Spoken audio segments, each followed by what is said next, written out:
The Venezuelan Public Ministry delivered an extensive report to respond to all the requests made by the Office of the Prosecutor of the International Criminal Court in a brief dated October 2, 2020. U.S. pharmaceutical companies Pfizer and German biotech company BioNTech seek to accelerate the release of their coronavirus vaccine. The United Nations High Commission for Refugees has appealed to Ethiopia's government to allow the humanitarian workers access to refugee camps in the restrictive dissident Tigray region.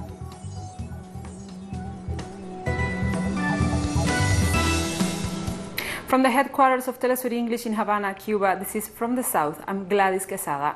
The Venezuelan Public Ministry delivered an extensive report to respond to all the requests made by the Office of the Prosecutor of the International Criminal Court in a brief dated October 2, 2020.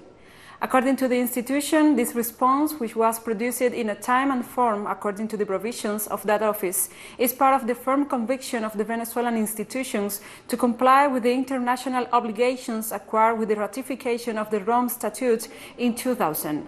Among the imperatives of the Rome Statute are the respect for the principle of good faith, as well as the collaboration that the Venezuelan state is in a position to maintain with the prosecutor's office at all times.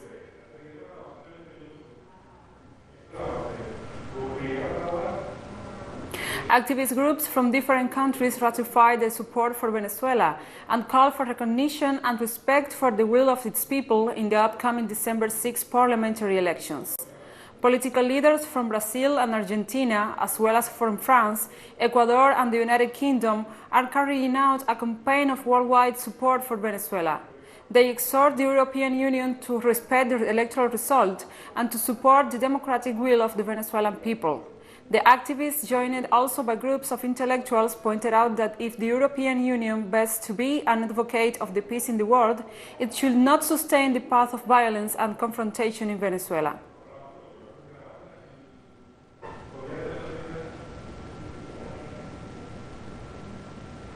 The President of Argentina, Alberto Fernandez, held his first meeting with the newly elected President of the United States, Joe Biden. Fernandez assured that the electoral victory of Biden, who will begin his government in January 2021, is the opportunity for Latin America to improve the ties with Washington. The President of Argentina also asked Biden for collaboration and goodwill as Argentina is negotiating new agreements with the International Monetary Fund. For his part, President-elect Joe Biden expressed his concern about climate change, poverty, and refugees. The U.S. President-elect stressed that he seeks to strengthen bilateral relations with Latin America and the economic recovery of the continent.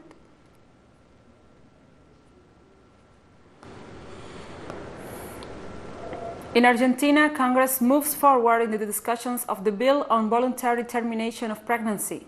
The deputies will discuss in an extraordinary session about safe and free legal abortion, as well as the project of the 1,000 dates to provide accompaniment and protection to women during and after pregnancy. In the first stage, the discussion will include the participation of social organizations and government officials. The parliament seeks to approve the law before December 10th, the first year of President Alberto Fernandez's mandate.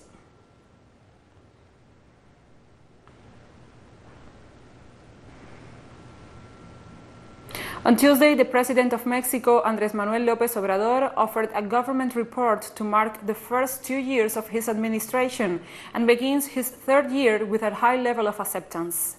To this date, President López Obrador has an acceptance rate of 60%, according to statistics from the latest survey conducted by the specialized public opinion research agency ENCOL.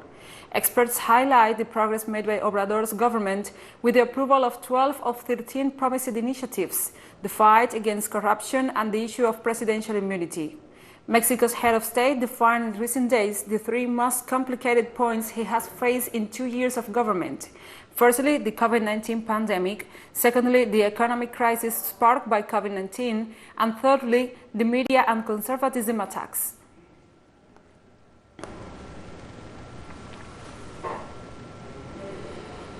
Brazil Health Ministry informed this Tuesday that the country registers more than 173,000 COVID-19 related fatalities. In the last 24 hours, the country reported 287 deaths and more than 21,000 cases of infection. To date, Brazil registers more than 6.3 million COVID-19 cases, making the South American nation the third most affected worldwide. Over 5.6 million patients have so far recovered from the disease.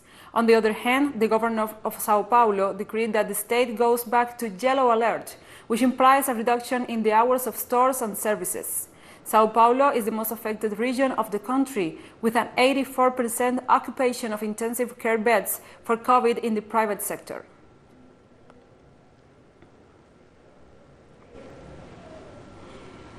In Panama, the Justice Ministry revealed that two of the companies linked to the brother of former Dominican Republic President Danilo Medina, Juan Alexis Medina Sanchez, received payments of over $3 million for alleged irregular contracts with the Public Health Ministry during Freddy Hidalgo's tenure. The information was part of the request for a search and arrest warrant against 10 people, among former officials and people whom he described as privileged providers. The Justice Ministry also said that the breachers were wealthy men who took advantage of family ties with a powerful politician to accumulate fortunes during the past term of government.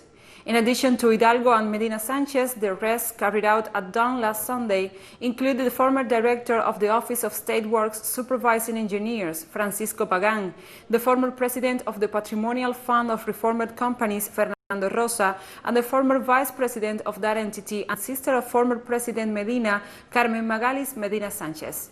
The anti-corruption prosecutor's investigation has been called Operación Antipulpo, which translates as anti-octopus.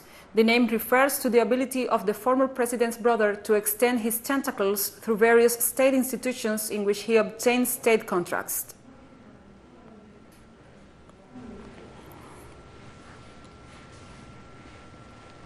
This Monday, the 2020 hurricane season concluded, indicated as the most active since records were kept with 31 formations, which left more than 430 people dead and over $40,000 million in material losses. This time, it was necessary to take names from the Greek alphabet because the list of 21 names to designate the storms was exhausted. The director of the National Meteorological Office of the Dominican Republic, Gloria Ceballos, attributed this intensity to the warming of the waters in the Atlantic Ocean, which has surpassed the average. Ira, Iota, and Laura were the more devastating storms of the season.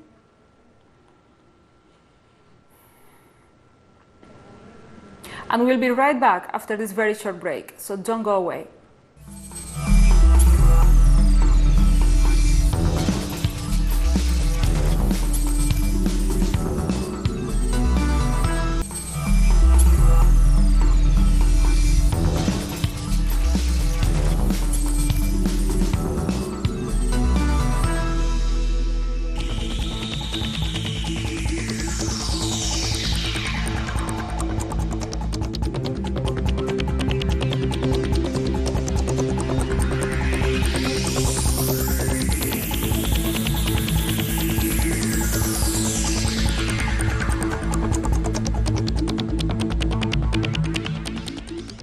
Welcome back from the South. U.S. pharmaceutical company Pfizer and German biotech company BioNTech seek to accelerate the release of their coronavirus vaccine. In this sense, both companies ask the European Agency of Medicines to authorize the conditional commercialization of their vaccine against COVID-19 after it was demonstrated that it is safe and has a 95% efficacy. In case the European institution considers that the advantages of the vaccine are greater than the risk, it will recommend its release to the market. In a joint statement, Pfizer and BioNTech expressed their desire that the vaccine be used in Europe before the end of the year. A week ago, these companies made the same request before the sanitary authorities of the United States that will take a decision next December the 10th. Conditional marketing authorization have been done by these companies to the European Medicines Agency, and it's the European Medicines Agency that will do the assessment of the effectiveness and the safety of these vaccines. It is true that for these two companies, rolling reviews had started, but what this means in terms of the actual delays for approval or time needed for approval, I believe the European Medicines Agency is far better placed to give an assessment of that, as they are an independent agency agency doing this scientific assessment. So, thank you. On Tuesday, China urged the United States to lift its illegal unilateral sanctions against Chinese enterprise in Venezuela after the U.S. Treasury Department announced coercive sanctions against China Electronics Import and Export Corporation. China has always advocated upholding national sovereignty, equality, and non-interference in the internal affairs of other countries. These are the most important principles of the U.N.H.C.R. It is not up to any third party to decide whether the Venezuelan government is legal. The Venezuelan government and people have the ability and wisdom to handle their own problems. We also firmly oppose the abuse of unilateral sanctions to coerce the Venezuelan people to change their path of development. China values its relations with Venezuela, and we stand firmly with the Venezuelan people. We support the Venezuelan government in safeguarding its national sovereignty, national dignity, and the right of social development, and support Venezuela in choosing a path suitable to its own development. China and Venezuela have been carrying out pragmatic cooperation based on the principles of equality, mutual benefit, and common development. The relevant practices are in full compliance with internationally accepted rules and should not be politicized. China has always been a firm defender of cybersecurity, advocating the application of information and communication technology to promote economic and social development and the well-being of the people. The relevant acts of the U.S. are purely a pretext to suppress Venezuela and Chinese enterprises. China urges the United States to abide by international law and basic norms of international relations, take practical actions to correct mistakes, and revoke all kinds of illegal actions. China will take necessary measures to safeguard the legitimate rights and interests of its enterprises. Around 200 health professionals, along with local politicians, gathered in Madrid on Tuesday for the opening ceremony of the state-of-the-art Nurse Isabel Zendal Hospital, built in 100 days at a cost of 100 million euros, twice its original budget. Critics of the project have claimed the new hospital is no more than a vanity project, a building with beds not ready to receive patients and unnecessary now that hospitalizations are waning. Health workers' unions say the investment should have instead gone to shore up an existing public health system run down by years of spending cuts.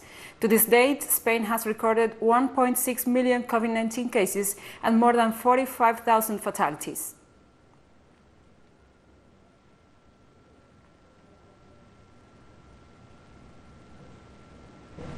In the German city of Trier, a driver plowed a car through a pedestrianized zone on Tuesday afternoon, leaving 2 fatalities and 15 injured.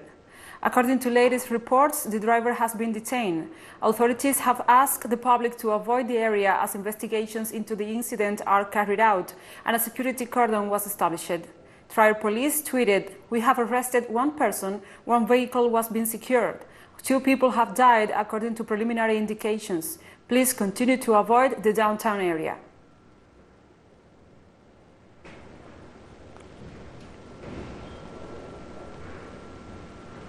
Australian firefighters are struggling to control a massive bushfire that already destroyed 40% of the UNESCO World Heritage listed Fraser Island. The fire on the world's largest sand island of Australia's east coast has been raging for more than 6 weeks and is consuming large swathes of the island's unique forest. Temperatures are forecast to peak at 34 degrees Celsius as heatwave sweeps across the region, raising concerns that hotter conditions will further fuel the blaze. About 2/3 of Queensland state, including Fraser Island, is currently gripped by drought. According to a recent report from the nation's top science and meteorology agencies, climate change is fueling more extreme droughts, bushfires and cyclones in Australia, which they said will only worsen as temperatures continue to rise.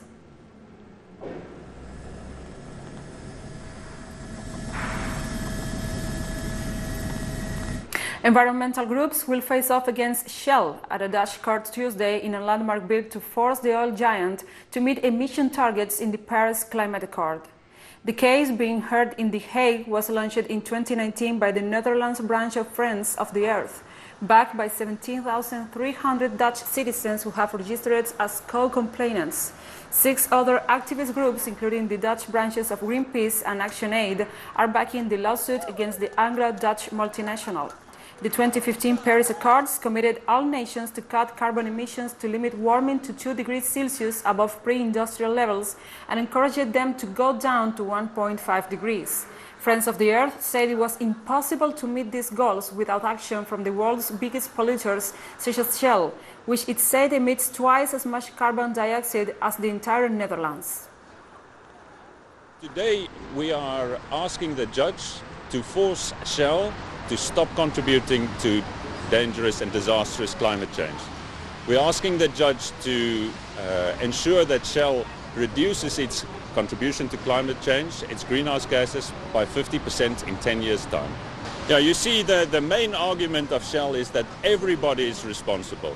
The consumer, the state, the international community, everybody is responsible except Shell, except the biggest polluter of the Netherlands, one of the 10 biggest polluters in the world. And we're going to change that. And we have more stories coming up after this final short break, so stay with us.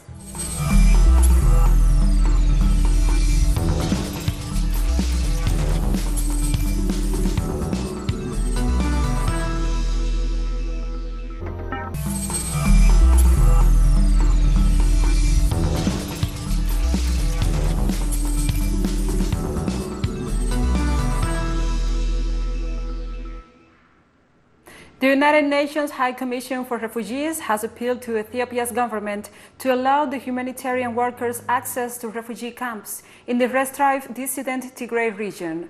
The body has been blocked from the region in the month-long hostilities between the federal government and separatist leaders. U.N.H.C.R, the UN Refugee Agency, is today appealing to the federal authorities in Ethiopia for urgent access in order to reach Eritrean refugees in the Tigray region who are in desperate need of humanitarian assistance and services. Our concerns are growing by the hour. The camps will now have run out of food supplies, making hunger and malnutrition a real danger. We are also alarmed at unconfirmed reports of attacks, abductions, and forced recruitment at the refugee camps. U.N.H.C.R strongly reiterates its call for safety and security of refugees. With the current difficulties in communications and security hampering access, it is not possible to verify current conditions in the camps. Azerbaijani soldiers on Tuesday hoisted the country's flag in the final district given up by Armenia under a peace deal that ended weeks of fighting over the disputed Nagorno-Karabakh region. Baku residents gathered on Martyrs Alley with Azerbaijani flags to celebrate the handover of Lashin. A column of Azerbaijani military trucks entered the Lashin district overnight, taking over the last of 3 regions around Karabakh handed over by Armenia under the Russian brokered agreement. Under this agreement, some 2,000 Russian peacekeepers deployed between the 2 sides and along the Lashin corridor, a 60-kilometer route through the districts that connects Karabakh's main city, Stepanakert, to Armenia.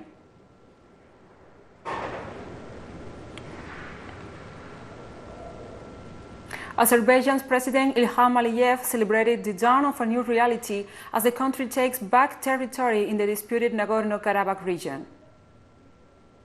I want to say again that we have created a new reality. We have won. We have created a new reality by crushing the enemy's head and driving the enemy out of our land. Everyone will have to come to terms with this reality. They will be forced to accept it, just as Armenia accepted it. A new reality has emerged in our region. We created this reality. Azerbaijan has created this reality. We drove the enemy out of our lands. We have restored our territorial integrity. We put an end to the occupation. Iranian parliament approved a strategic action plan to counter unilateral coercive measures imposed from Washington. The bill, called Strategic Action to Lift the Sanctions, was generally approved during a plenary session with 251 votes in favor, among other issues. The plan aims to preserve and protect the interests of the people against the blockade imposed by the United States. It requires the Iran Atomic Energy Organization to produce at least 120 kilograms of uranium enriched to 20% and store it within the country. A second session is still expected to evaluate the details of this bill.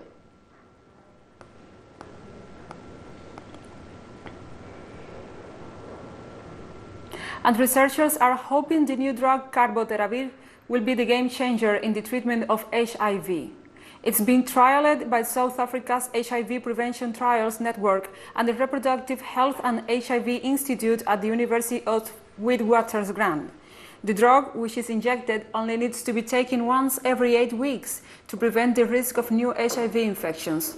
Results so far suggest cabotegravir is 89% more effective at preventing HIV infection than the current pre-exposure prophylaxis pill. It's been especially successful amongst women who remained at the highest risk.